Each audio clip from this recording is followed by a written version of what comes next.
Cyclisme 3D, j'espère que vous allez bien. Moi c'est Venkel, je se retrouve pour une toute nouvelle vidéo sur la chaîne YouTube, pour une toute nouvelle vidéo sur la série sur le mode Pro Team du jeu Tour de France 2025. Ça fait depuis peut-être fin août ou début septembre je crois qu'on a peu fait de vidéos sur notre Pro Team. J'avais vraiment envie de reprendre le Pro Team, même si contrairement au Pro Leader où le Pro Leader on avance et que je prends un peu plus de plaisir. C'est vrai que ces derniers temps, enfin lors des dernières vidéos, le Pro Team est un peu plus compliqué que la Décathlon. On a gagné qu'une seule étape et qu'une seule course, c'était la première étape des 3 jours à la Provence, lors de ma première course sur le jeu. Mais bon, c'est un sprint en montée, donc ça compte pas trop. Puis même si on a fait des top 10 depuis, c'était assez compliqué en termes de résultats. Les échappés ont eu du mal à partir aujourd'hui, que ce soit avec Aurélien Paripinte ou Victor Lafay. Bon, Aurélien Paripinte a quand même pris les 6 points et peut-être le plus combatif de l'étape, ce qui voudrait dire, mine de rien, qu'on a les points du plus combatif et du meilleur grimpeur de l'étape en termes UCI. Ça nous fait quelques points à récupérer. Après, de l'autre côté, on va essayer de tenter quelque chose avec Sam Bennett aujourd'hui, même si on connaît Sam Bennett. Sur cette saison, ça a été assez compliqué pour lui, on va pas se mentir. Une saison difficile en termes de résultats. Alors, on pourrait se dire que c'est à l'image, et effectivement, de ces saisons IRL chez Decathlon.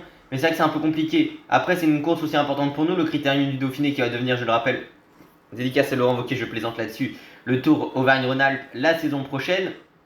Mais ce Critérium du Dauphiné, c'est la course la plus importante entre guillemets pour la Décathlon, parce que c'est une course qui passe dans sa région, dans son fief historique, où ils ont toujours voulu briller, et ils ont brillé à de multiples reprises sur cette épreuve. Encore cette année, Paul Sexas est le plus jeune coureur de l'histoire au départ d'un Dauphiné, et il finit 8ème, avec une chute en plus, et il finit avec le guidon de travers, mais dans la dernière étape. Mais voilà, en plus Sexas a gagné le Tour de l'Avenir qui a eu lieu dans les Alpes, les dernières étapes. Mais c'est une course importante forcément pour l'équipe internationale basée dans les Alpes françaises. Ça me fait toujours rire ce nom d'équipe internationale basée dans les Alpes françaises. Bref, on est bien placé pour le moment avec Sam Bennett. C'est un sprint en faux plat monte. On reprend en grande partie l'étape qu'on avait sur TDF15, mais celle du Tour 2013, la Palisse Lyon. On est bien positionné pour le moment. On est à 3 km de l'arrivée, on est dans les premières positions. Alors il y a quand même du Paul Magny notamment.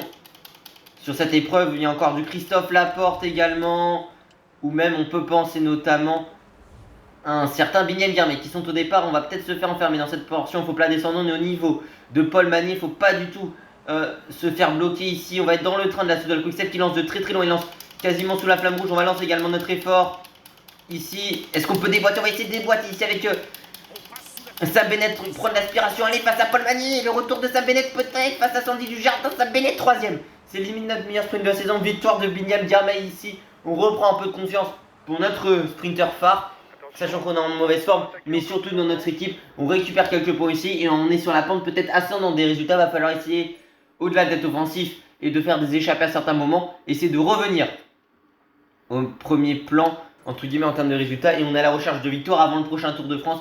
Victoire de Binyam Guermey ici pour l'Intermarché Circus Wanty. Victoire de l'Érythréen aujourd'hui qui prend le maillot jaune, le maillot vert également pour lui, le maillot bleu à pois blanc aux couleurs de la région Auvergne-Rhône-Alpes évidemment pour Aurélien Paripinte, et le maillot blanc demi jeune pour Binyam Guermey.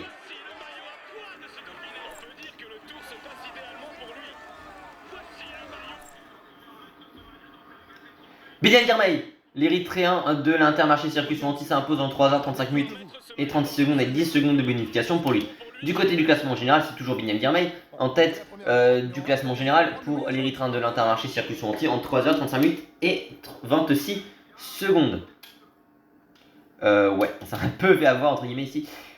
Du côté du classement, numéro rappeur 6 points pour Aurélien Paripinte, le coureur français de notre équipe de la Décathlon AG2R la mondiale.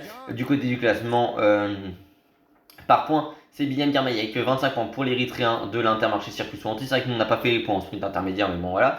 Du côté du classement des jeunes, c'est Binyam Guermey, l'Érythréen de l'Intermarché Circus Wanty en 3h35 minutes et 26 secondes. Du côté du classement par équipe, c'est l'équipe Emirati, le UAE Emirates en 10h46 minutes et 48 secondes. Et puis du côté du classement de la combativité, Aurélien Paripinte, 63 km pour lui, le coureur français de notre équipe de la Décathlon AG2R la mondiale. Donc on récupère pas mal de points ici, on revient un peu dans le top 5 au classement mondial, plusieurs PPC, 269 PPC pour Matej Moric, le Slovène de la Bahreïn Victorious, en tête du classement Pro Cycling individuel, et en tête du classement Pro Cycling par équipe, c'est l'équipe Emirati des Ultimate, plus 4 PPC, 901 PPC pour eux. Mais on remonte plutôt bien, oui, parce qu'on récupère 30 points, donc on récupère 2 places, on passe la Bahreïn, on passe la Groupama, pardon, mais c'est loin de ce qu'on pouvait et ce qu'on voulait espérer en début de saison, donc il va falloir quand même essayer de remonter, notamment pour pouvoir débloquer pourquoi pas tous les coureurs d'ici la saison prochaine, même si la saison justement est encore longue. Et justement, en parlant de suite de la saison, on a tout de suite l'étape entre Crèche-sur-Saône et Chalmazer, le Jean Salière. A tout de suite, dans le final de cette étape. Allez, on se retrouve sur le final de cette étape. Et c'est vrai que pour le moment, c'est assez intéressant. Entre guillemets, on a pris du point au classement de la montagne avec Paris Pantin. Là, on est passé en tête de la deuxième difficulté, deuxième catégorie, deuxième à la première. Mais bon, la première, c'était l'échappée qui était devant. J'ai tenté avec Victor Lafay, ça l'a pas fait. Bon, écoutez. Malheureusement, Victor Lafay a du mal à être dans les échappées. Alors, on est quand même un groupe encore 45. Sivakov qui a un peu tenté. On a quand même eu pas mal de rythme imposé par la Red Bull Bora. Le problème, c'est que nous, on n'a pas beaucoup de coéquipiers contre la barre. À part éventuellement Nicolas Prudhomme. C'est dur pour Félix Vigal et pour Paul Sexas qui vont être un peu en difficulté. On a quand même encore Bruno Armirail à nos côtés. On va pas tarder à arriver au pied justement de la deuxième partie d'ascension finale. La deuxième rampe. C'est la côte de Saint-Georges-en-Couzon, il me semble. On a Chalmazel, c'est parti pour 6 km 200 d'ascension à 4% de pente moyenne. Hein. Mais le dernier kilomètre est le kilomètre le plus dur. Yavingord qui est présent, Jorgensen qui est là. On a perdu des coureurs, notamment. Il y avait Lascano qui était là, tout comme Yann Traknik, qui sont là pour la Red Bull. Mais on a perdu en ce qui les concerne. Van Gils, c'est quand même Lipovic. Hein. Pellizzari ou encore Daniel Felipe Martinez aux côtés de Primoz Roglic. Donc c'est une belle ambiance côté Red Bull. Lascano qui, pour le moment, est suspendu. En tout cas, il y a eu un problème dans son passeport biologique. C'est difficile, hein. En ce qui nous concerne ici avec Aurélien, on n'arrivera pas à passer. Je pense qu'on va directement passer sur Nicolas Prudhomme. Ça va être difficile pour Paul Sexas ainsi que Félix Gall. On sait qu'ils ne sont pas en bonne forme pour le moment sur ce début de Critérium du Dauphiné. On est encore un groupe d'une petite trentaine. Hein. Après, est-ce qu'il y aura encore beaucoup de monde pour rouler? La réponse est oui. Côté Red Bull Bora, on se met à rouler, on ne sprint ici. Je pense qu'on va prendre un gros tarif avec nos coureurs ce soir.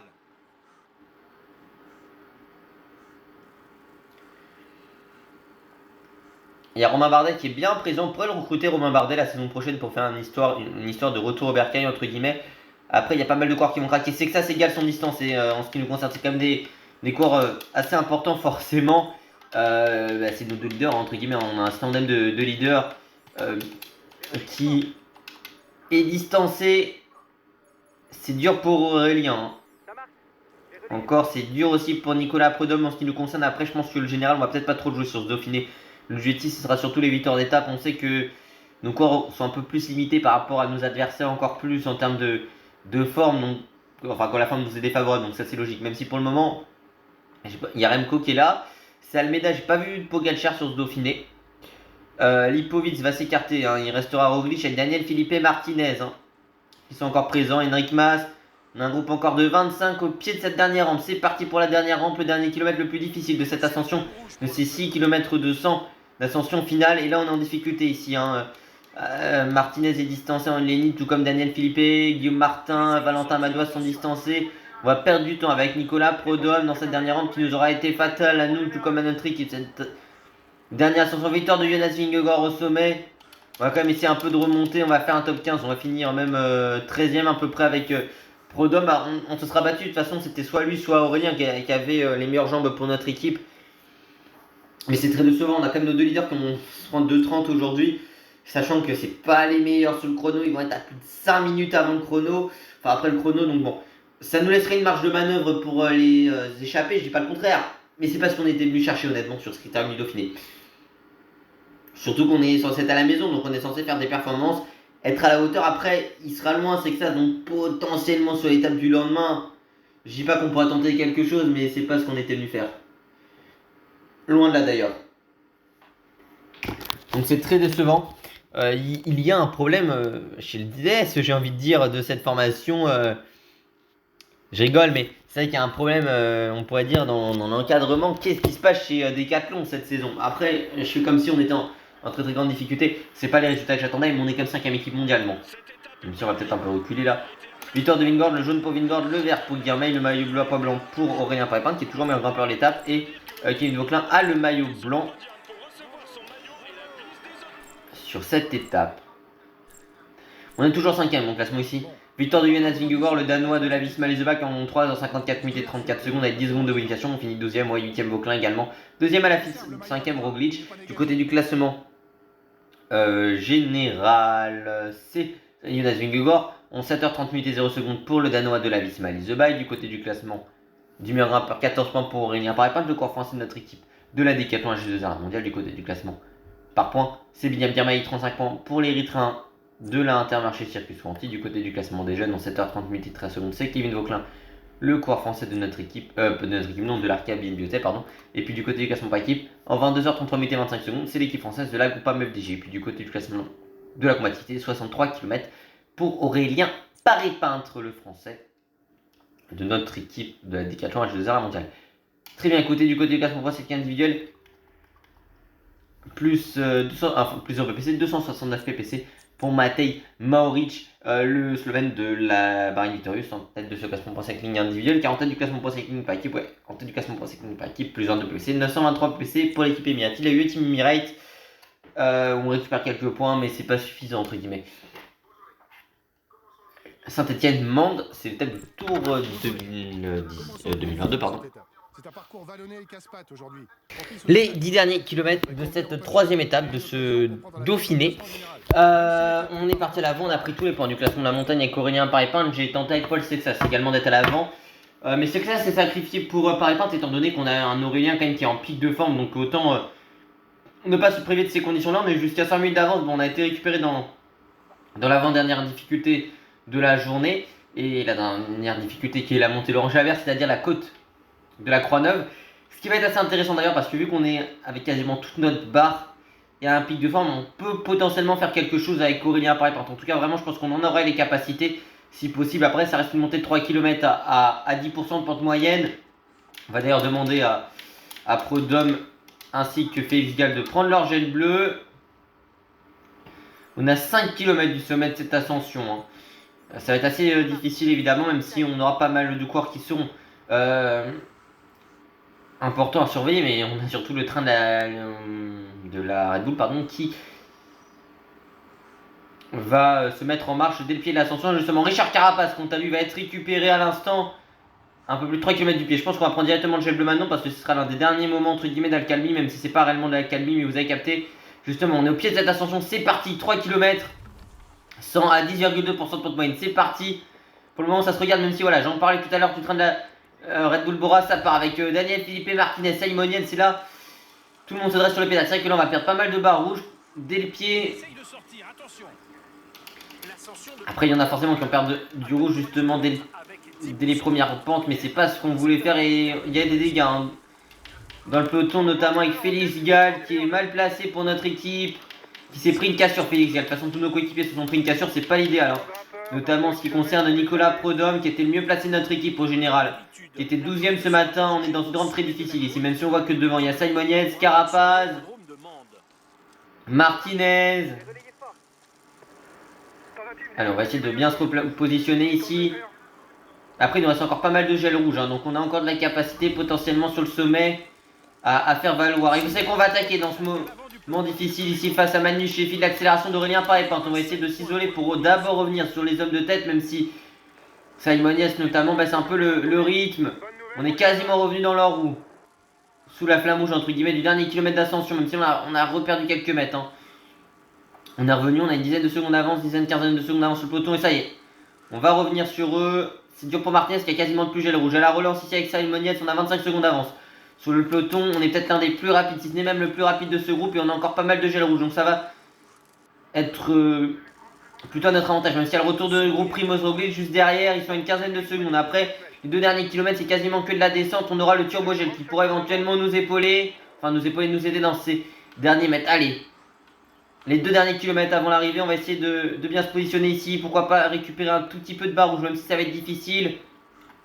On va prendre notre turbogel.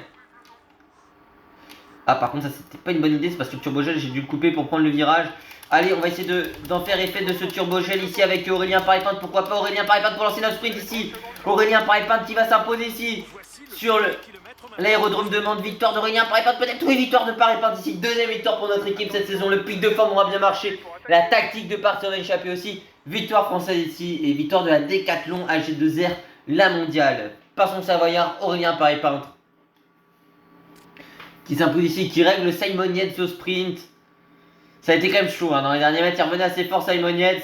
J'avais plus de rouge, mais on réussit à s'imposer. C'est notre 2ème victoire de la saison et celle-ci va faire pas mal de points au classement aussi, enfin pas mal de points, mais j'ai joué également, surtout dire, vous vous en doutez, pas mal d'air. Et qui va nous faire surtout beaucoup de bien. Ça fait plaisir, entre guillemets, de revenir.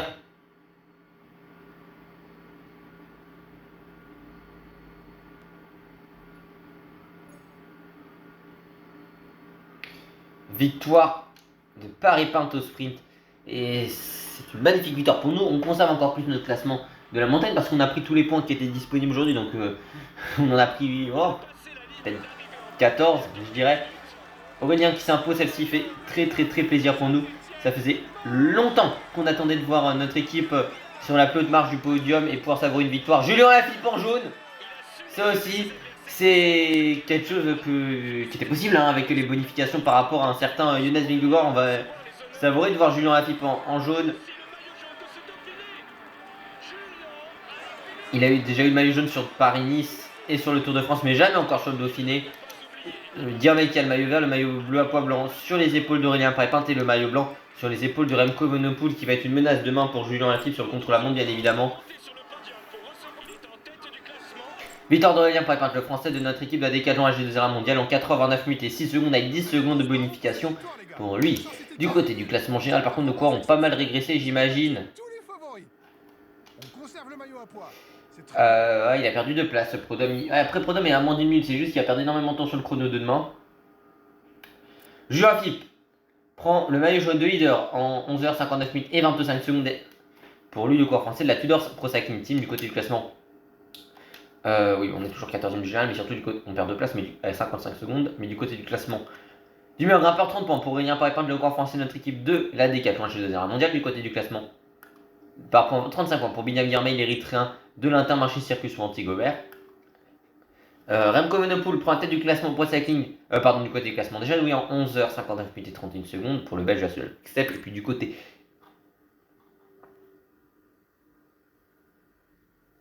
du classement de par équipe, oui, c'est la Red Bull Brandreux qui prend la tête de ce classement avec pour l'équipe allemande en 36h 2 minutes et 5 secondes. Et puis du côté classement de la combativité, 226 km pour Aurélien Paris-Pinte, le corps français de notre équipe de la Decathlon H2R mondiale. Du côté du classement Pro Cycling individuel, plus 0 ppc, 269 ppc pour Matej Moric, le Slovène de la Bahreïn Victorious. Du côté du classement Pro Cycling par équipe, plus 0 ppc, 923 ppc pour l'équipe émirati, le 8 Emirates. On reprend pas mal de points et on passe l'Ineos Grenadier pour un petit point.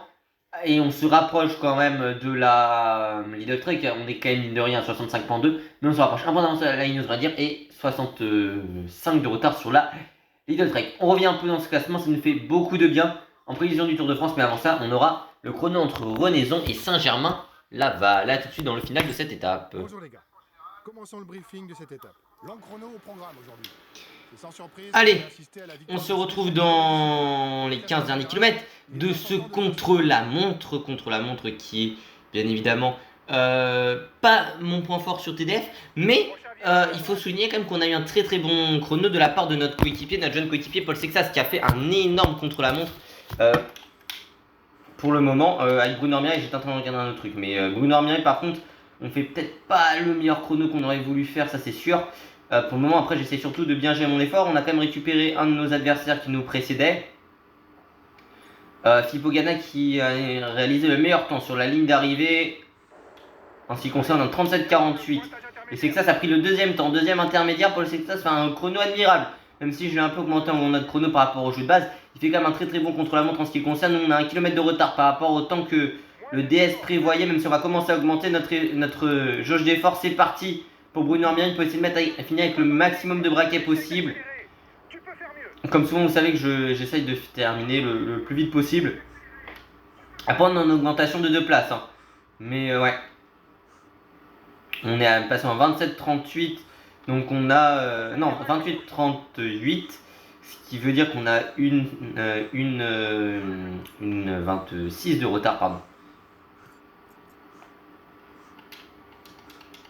Allez, à la relance ici avec Bruno Armirail, il essaie de plutôt bien terminer. On récupère ici Matej Moric, champion de Slovénie du chrono.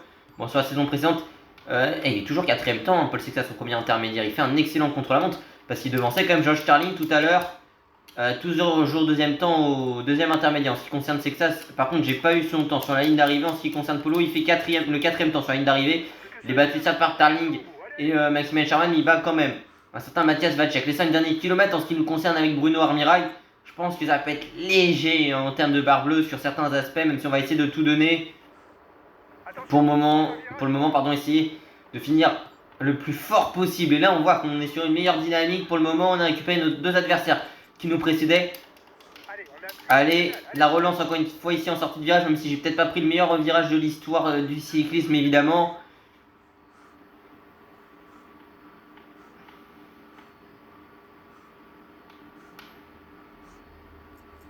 Au moins sur cet épisode, on aura une nouvelle victoire. Donc j'ai même envie de dire, on a plutôt bien retrouvé une bonne dynamique avec notre équipe. On est plutôt en bonne condition pour le moment. Ce serait bien, pourquoi pas, avec Bruno Armirail de faire quelque chose. Hein. Pourquoi pas un bon résultat sur la suite de la saison. Lui qui a signé chez Visma Leasebach en IRL pour la saison 2026. Enfin même pour 2 ou 3 saisons, je crois. La flamme rouge, le dernier kilomètre pour nous. Alors on va être forcément battu, hein, même on l'est déjà. Même par Paul Sexas, on va être battu parce que Sexas c'était en 25, ouais, donc il va nous battre. Peut-être qu'on ira chercher, même si c'est pas sûr, le 5ème temps. Je pense que non, ouais, on sera derrière. Derrière Mathias Vacek, pardon.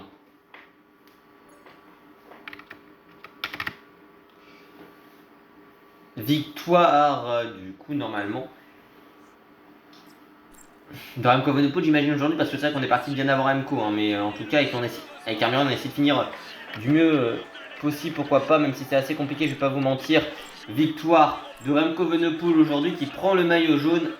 C'est ça, le jaune pour Remco, le vert pour Girmay et le maillot bleu à pas blanc, toujours sur les épaules de Aurélien Prépart, ainsi que le maillot blanc sur les épaules de Remco Evenepoel. J'essaie de faire mon chrono, même si c'est un peu plus compliqué. On finit avec le 23ème temps, top 15 quand même pour Paul Sexas. État de grâce d'ailleurs quand même au passage, hein, pour Aurélien Prépart, pic de forme pour Prodhomme, ouais, pic de forme pour Prodhomme et état de grâce pour Aurélien Prépart. Victoire de Remco Evenepoel, le Belge de la Soudal Quick-Step, qui s'impose en 36 minutes et 8 secondes, très bien, devant Vauclin et Lipovic. Du côté du classement général, en 12h35 minutes et 39 secondes, c'est Remco Evenepoel, le Belge de la Soudal Quick-Step, qui est en tête du classement général. Du côté du classement du meilleur grimpeur, 30 points pour Aurélien Prépart, le français de notre équipe de la Décathlon H2R mondial. Du côté du classement par points, c'est avec 35 points Binyam Girmay, l'Érythréen de l'Intermarché Circus Fanti. Du côté du classement des jeunes, c'est Remco Evenepoel, le Belge de la Soudal Quick-Step, en 12h35 minutes et 39 secondes. Du côté du classement par équipe, en 37h55 minutes et 43 secondes, c'est l'équipe allemande de la Red Bull Boransgro. Et puis du côté du classement de la ponctualité, 226 km pour Aurélien Prépart, le corps français de la Décathlon H2R mondial. Notre meilleur coureur est passé maintenant 23ème avec Aurélien. 23ème maintenant avec Aurélien, ouais. Donc coureurs sont assez longs, mais en tout cas, j'espère quand même que cette vidéo vous aura plu. Si c'est le cas, n'oubliez pas de vous abonner. Même si avant, on va quand même se faire le classement pour cycle individuel. Plus 30 PPC, 290 PPC pour Remco Evenepoel, le Belge à Soudal Quick-Step. Et en tête du classement pour cycling par équipe, on perd une place, mais on est du coup maintenant 5ème. Plus 16 PPC, 939 PPC pour l'équipe Emirati, de la UAE. Team Emirati, en tout cas, comme je vous l'ai dit, j'espère que cette vidéo vous aura plu. Si c'est le cas, n'oubliez pas de vous abonner, d'activer la cloche de notification, liker, partager, commenter, de venir me rejoindre sur Insta et sur TikTok, c'est Cyclisme 3D. Portez-vous bien, à la prochaine, ciao ciao.